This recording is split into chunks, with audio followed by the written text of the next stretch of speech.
Machiegni kendo. Jodak e gweng' ma Opukoti e kar chung' od bura ma Narok South obago ng'anyo mamuol ka gikwedo chal marach mar apaya maduong' ma Opukoti kadhi Ololunga higa achiel bang' chwalo ng'ur ni mondo mi olos apayano.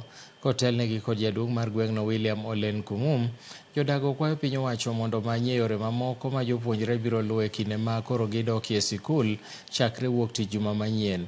Bende gikwayo josiasa maya e alworano mondo mi otim tije manomiyo oyiergi kar rito nyaka jopiny tim ng'anyo eka mondo gichiw duoko. Giwacho ni sani giruyo iko mar jogo mowito ngimagi kaluwore gi kethruok mar apayano. Wananchi mnajua kama tungewekewa hata hiyo kama hawajatengenezea sisi angetusaidia. Hata hapa Olpokoti kuna hata watu wameitwa machina kwa hii barabara. Kunasemekana kuna bahali wananchi mnajua?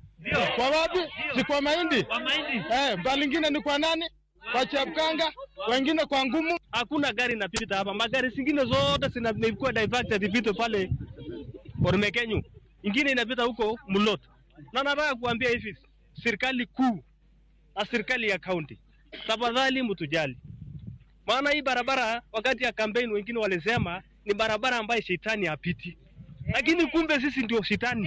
Hatutaki hata lami, hatutaisie atusibie hizi mashimo ili tutoke. Juu sasa wamama tunatesengaga. Tukifika junction kama imanyesha unaanza kuomba nyumba.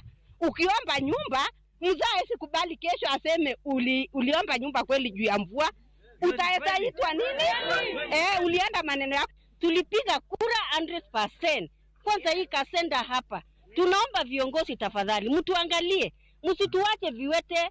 Kwanza wamama wameteseka kabisa. Juu utakuta mama anaweka mtoto mgongo hapa, anapeleka hospitali Lulunga. Hata wale wajawazito juzi tulipeleka mama mwingine, hakufika, alijaribu kujifungua, mtoto akaaga.